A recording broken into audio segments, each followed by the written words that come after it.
ભારતની surgical strike કર્યા બાદ જે રીતે પાકિસ્તાન અને આતંકવાદી સંગઠનો બેબાકડા બન્યા છે, ત્યારે હવે આતંકવાદી સંગઠનો કંઈ પણ રીતે ભારત પર હુમલો કરવાની ફિરાકમાં છે. આતંકી સંગઠનો હવે ગુજરાતને સોફ્ટ ટાર્ગેટ માની ગુજરાતના દરિયાઈ માર્ગે ઘૂસીને મોટો આતંકી હુમલો કરવાની ફિરાકમાં હોવાનું આઈબીએ એલર્ટ જાહેર કર્યું છે. આઈબીના આ જ એલર્ટ બાદ પાકિસ્તાન સાથે જોડાયેલ તમામ સરહદી વિસ્તારને એલર્ટ કરી દેવામાં આવ્યા છે. ગુજરાતના 1600 કિલોમીટરના લાંબા દરિયાઈ સરહદ પર સુરક્ષા એજન્સીઓ ચાંપતી નજર રાખીને બેઠી છે.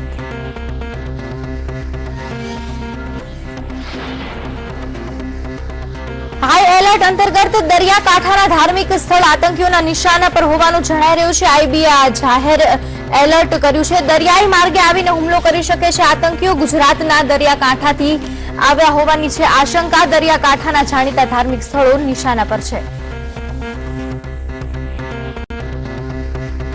ગુજરાત હાઈ એલર્ટ પર છે, ત્યારે દ્વારકાના દરિયા કિનારાની સુરક્ષા કરી રહેલા મરીન કમાન્ડો સાથે સંદેશ ન્યૂઝના સંવાદદાતાએ ખાસ વાતચીત કરી હતી.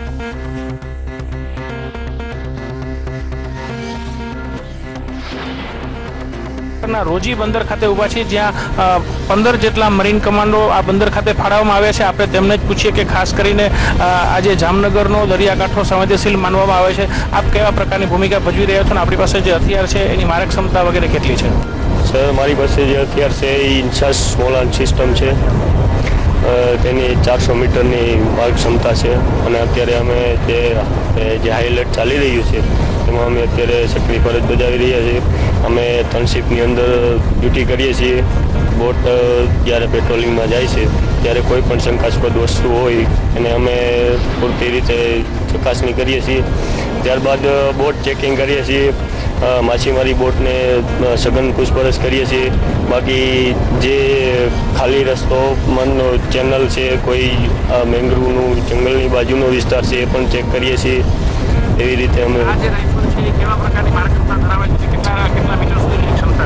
આ રાઇફલ આમાં 30 રાઉન્ડનું મેગઝીન આવે છે અને 20 ભરાઈ જાય છે, બરાબર. કારણ કે 30 ભરે તો વાંધો નથી આવતો. અને બીજા નંબરમાં કે 400 મીટરની મારક ક્ષમતા ધરાવે છે. બીજા નંબરની અંદર આમાં TRB સિસ્ટમ આવે છે, 3 રાઉન્ડ બ્રસ્ટ. તમે એક વખત ટેગર દબાવો એટલે 3 રાઉન્ડ બ્રસ્ટ થઈ શકે છે. સરકારી સુરક્ષાની ગંભીરતા જોતા પ્રવાસી સ્થળો પર સુરક્ષાનો ચાંપતો બંદોબસ્ત કર્યો છે. ગીર સોમનાથના દરિયા કિનારે સુરક્ષા કરતા જવાનોનું સરપ્રાઇઝ ચેકિંગ જિલ્લા પોલીસ દ્વારા કરવામાં આવ્યું હતું. જિલ્લા પોલીસ વડા દ્વારા સરપ્રાઇઝ ચેકિંગ હાથ ધરી સુરક્ષા વ્યવસ્થાની સમીક્ષા કરી હતી. મરીન પોલીસ જે રીતે દરિયાઈ સીમા પર બાજ નજર રાખી રહી છે તેની કામગીરીની ચકાસણી પણ પોલીસ વડાએ કરી હતી.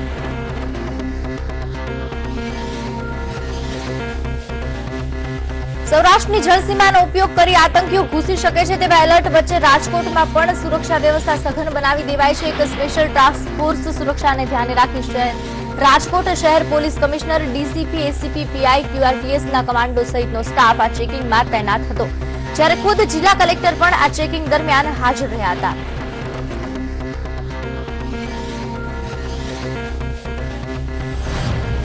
ત્યારે જો એક એવી જો ઇનપુટ છે કે દરિયા માર્ગે પાકિસ્તાનમાંથી જો ત્રાસવાદી ઘૂસી શકે છે, તેના ધ્યાનમાં રાખી આખા રાજ્યમાં જો એલર્ટ સરકારશ્રી તરફથી અને ડીજીપી તરફથી આપવામાં આવેલા છે.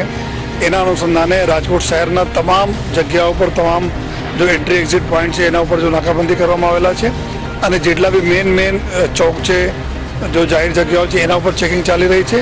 અને જો અત્યારે અમારી ચેકિંગ ચાલુ છે એના ખાસ કરીને જો 4 વ્હીલર છે વાહનો અને બીજા જો સસ્પેક્ટેડ લોકોના મૂવમેન્ટ ઉપર એના વધારે અમે અત્યારે ધ્યાન આપીએ છીએ. પાકિસ્તાન હવે નાપાક હરકતોથી બાજ નથી આવતું, ત્યારે સૌરાષ્ટ્ર તરફ તેનો ડોળો ટંગાયો છે. ત્યારે આપ જોઈ શકો છો જે રીતે આ રાજકોટ છે, જે સૌરાષ્ટ્રનું મધ્ય બિંદુ કહેવાય છે. જે કોઈને સૌરાષ્ટ્રમાં અવન જવન કરવું હોય ત્યારે રાજકોટમાંથી જ પસાર થઈને જવું પડતું હોય છે. ત્યારે ખાસ કરીને આજે જે રીતે પાકિસ્તાન ઇનપુટ્સ જે રીતે મળી રહ્યા છે, ત્યારે પોલીસ દ્વારા સઘન ચેકિંગ ઝુંબેશ હાથ ધરવામાં આવી રહ્યું છે. અને ખાસ જે બાઇકની એક ટીમ બનાવી અને તેની સાથે એક કમાન્ડો પણ બેસાડી અને નાની ગલીઓમાં પણ તેને પેટ્રોલિંગના આદેશ આપવામાં આવે છે. તમામ પોલીસને હાલ અત્યારે રાજકોટના રોડ ઉપર ઉતારી દેવામાં આવી છે અને સઘન ચેકિંગ ઝુંબેશ હાથ ધરવામાં આવી રહ્યું છે. કેમેરામેન હાર્દિક નડિયાપરા સાથે કલ્પેશ ગોયલ, સંદેશ ન્યૂઝ, રાજકોટ. સર્જિકલ સ્ટ્રાઇક બાદ ગમે ત્યારે પાકિસ્તાન વળતો પ્રહાર કરી શકે છે, જેને લઈને અમદાવાદ સહિત રાજ્યભરમાં એલર્ટ આપવામાં આવ્યું છે, જેમાં સ્થાનિક પોલીસ સહિત અન્ય સુરક્ષા એજન્સીઓના જવાનોએ પણ સઘન ચેકિંગ હાથ ધર્યું છે. અમદાવાદ તરફ આવતા અને જતા તમામ માર્ગો પર સઘન સુરક્ષા વ્યવસ્થા ગોઠવી દેવાઈ છે, જેમાં શંકાસ્પદ ગાડીઓને રોકીને પણ તપાસ કરવામાં આવી રહી છે. અમદાવાદ સહિત ગુજરાત રાજ્યને હાઈ એલર્ટ ઉપર મૂકવામાં આવ્યું છે. ત્યારે જો અમદાવાદ શહેરની વાત કરીએ, ગુજરાત રાજ્યની વાત કરીએ તો આવનારા દિવસોમાં અને અત્યારે નવરાત્રિના દિવસોમાં પોલીસ દ્વારા પણ સઘન સુરક્ષા હાથ ધરવામાં આવી રહી છે. તમે જે રીતના જોઈ શકો કે અમદાવાદના દરેક વિસ્તારમાં અત્યારે પોલીસ દ્વારા સઘન સુરક્ષા કરવામાં ચેકિંગ કરવામાં આવી રહ્યું છે, વાહનોનું ચેકિંગ કરવામાં આવી રહ્યું છે.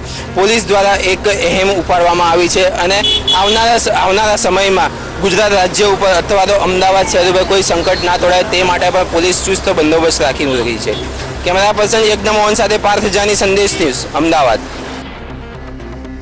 પાકિસ્તાનના મેલા મનસુબાને લઈને દેશ સહિત ગુજરાતમાં પણ ઓન એલર્ટ કરવામાં આવ્યું છે, જેને લઈને દરિયા અને સીમા સહિત શહેરી વિસ્તારમાં પણ ચાંપતો સુરક્ષા બંદોબસ્ત ગોઠવવામાં આવ્યો છે. રાજકોટ શહેરના 3 જેટલા ફિલ્ટર પ્લાન્ટ પર એસઆરપીના જવાનોને તૈનાત કરવામાં આવ્યા છે.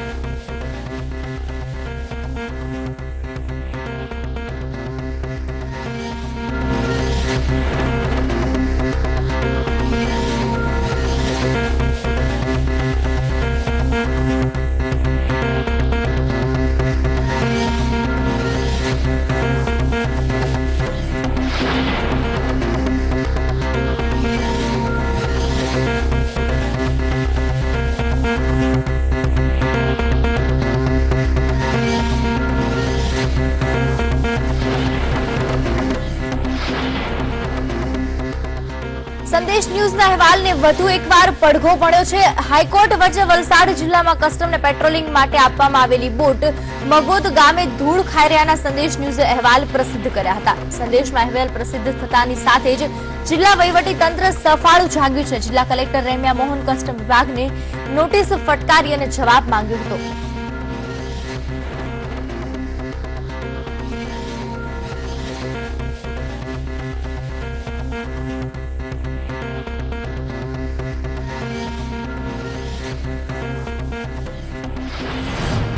જે જર્જરિત હાલતમાં મંગોદ ગામમાં પડેલી છે એ રીતે મીડિયામાં રિપોર્ટ્સ આવવાના કારણે મેં કસ્ટમ્સ એસિસ્ટન્ટ કમિશનર પાસેથી રિપોર્ટ મેળવેલું છે અને એમાં મેન્શન છે કે કસ્ટમ્સ પાસે આ વિસ્તારમાં 3 બોટ છે. એક બોટ કન્ડેમ્ડ છે અને ઉપયોગ ના કરી શકે અને બીજા જે 2 બોટ્સ છે એ બંને બોટ્સને રિપેરની જરૂર છે અને બોટ્સ જ્યારે રિપેર થઈને કમ્પ્લીટ થશે પછી એ ઉપયોગ કરવામાં આવશે એ રીતે એસિસ્ટન્ટ કમિશનરનું રિપોર્ટમાં લખેલું છે. ગાંધીનગરના રૂપાલામાં વરદાઈ માતાની નીકળતી અતિ પ્રખ્યાત પલ્લી મામલે રાજ્ય સરકારે એક મહત્વપૂર્ણ નિર્ણય લીધો છે. સરકારે નિર્ણય કર્યો છે કે રૂપાલની પલ્લીમાં વેપારીઓને શુદ્ધ ઘી વેચવું પડશે. ઘીનું વેચાણ કરવા ઈચ્છતા વેપારીઓને હવે પરવાનગી લેવી પડશે. જો પરવાનગી વિના ઘી વેચનારને જેલની સજા પણ ભોગવવી પડશે.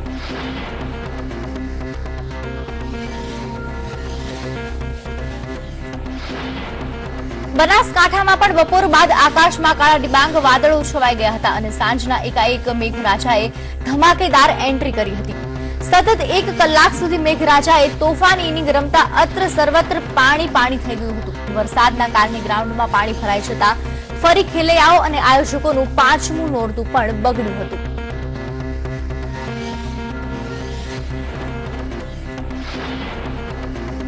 એક તરફ યુવાનો ગરબામાં થનગનાટ કરવા માટે તત્પર છે, જ્યારે બીજી તરફ નવરાત્રીમાં વરસાદ સૌથી મોટો વિલન બની ગયો છે.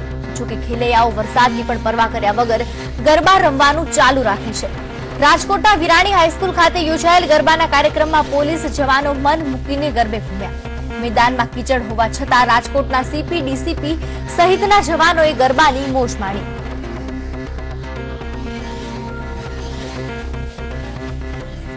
વધુ સમાચારો પર નજર કરીએ તો રાજ્યમાં છેલ્લા 2 દિવસથી સર્વત્ર મેઘમહેર થઈ છે. ત્યારે ગીર સોમનાથ જિલ્લામાં છેલ્લા 2 દિવસ દરમિયાન નોંધપાત્ર વરસાદ થયો હતો. વરસાદના પગલે સતત નવા નીરની આવક થતા ગીર ગઢડામાં આવેલ દ્રોણેશ્વર ડેમ ઓવરફ્લો થઈ ગયો છે. દ્રોણેશ્વર ડેમ ઓવરફ્લો થતા લોકોમાં ખુશીની લહેર દોડી ગઈ હતી.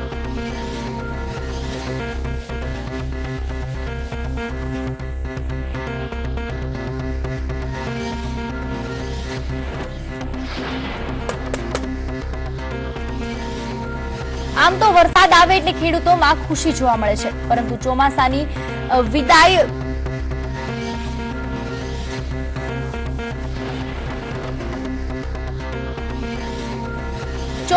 વિદાય વેળાએ બનાસકાંઠામાં આવેલ ધોધમાર વરસાદે ખેડૂતોને રોવરાવ્યા છે. ખેડૂતોએ પકાવેલ ખેતીના પાકો પાકવાની તેમજ લણવાની આરે આવીને ઉભા હતા અને ભાભર તાલુકામાં પડેલ 24 કલાકમાં 3.5 ઇંચ વરસાદ વરસતા ખેતી પાકોને વ્યાપક નુકસાન થયું છે. રાજ્યભરમાં શનિવારથી પલટાયેલા વાતાવરણને કારણે વરસાદી માહોલ સર્જાયો છે, ત્યારે અમદાવાદમાં ખાબકેલા વરસાદના કારણે અનેક રસ્તાઓની પોલ ખુલી ગઈ છે. શહેરના CTM 4 રસ્તા પાસે પણ રોડની પોલ ખુલી ગઈ છે. શહેરમાં પડી રહેલ ધીમી ધારે વરસાદના કારણે ભારવી ટાવર પાસે મોટા ભૂવા પડી ગયા છે. એટલું જ નહીં, જે જગ્યાએ ભૂવો પડ્યો છે ત્યાં ગલ્લો હતો. ભૂવા પડવાની સાથે જ ગલ્લો ભૂવામાં ગરકાવ થઈ ગયો હતો. આજે સ્ટેન્ડિંગ કમિટીની બેઠક યોજાવાની છે, જેમાં જુદા જુદા 12 કામો લેવામાં આવ્યા છે, જેનો વિપક્ષ દ્વારા વિરોધ કરવામાં આવી રહ્યો છે. કોંગ્રેસ દ્વારા ઇમ્પેક્ટ ફીના મુદ્દાને લઈને આક્ષેપ લગાવવામાં આવ્યા છે. કોંગ્રેસનું કહેવું છે કે વારંવાર કમિટી દ્વારા કર્મચારીઓની 7 વખત મુદત વધારવામાં આવી છે, જેમાં દરેક કર્મચારીઓની પ્રતિમાસ 500 ફાઇલનો નિકાસ કરવાનો હોય છે. એક તરફ નવરાત્રીનો માહોલ જામ્યો છે, તો બીજી તરફ વરસાદ કે સાંજ પડતાની સાથે જ શરૂ થઈ જાય છે અને ખેલૈયાઓ માટે આ વરસાદ નિરાશારૂપ સાબિત થઈ રહ્યો છે. મહેસાણા જિલ્લામાં છેલ્લા 4 દિવસથી લગાતાર વરસાદ પડી રહ્યો છે. વરસાદ પડવાના કારણે નવરાત્રી પંડાલોમાં પાણી ભરાઈ જાય છે, જેના કારણે લોકો ગરબે ઝૂમી શકતા નથી. વરસાદના વિઘ્નથી લોકોમાં નારાજગી પ્રવર્તી છે.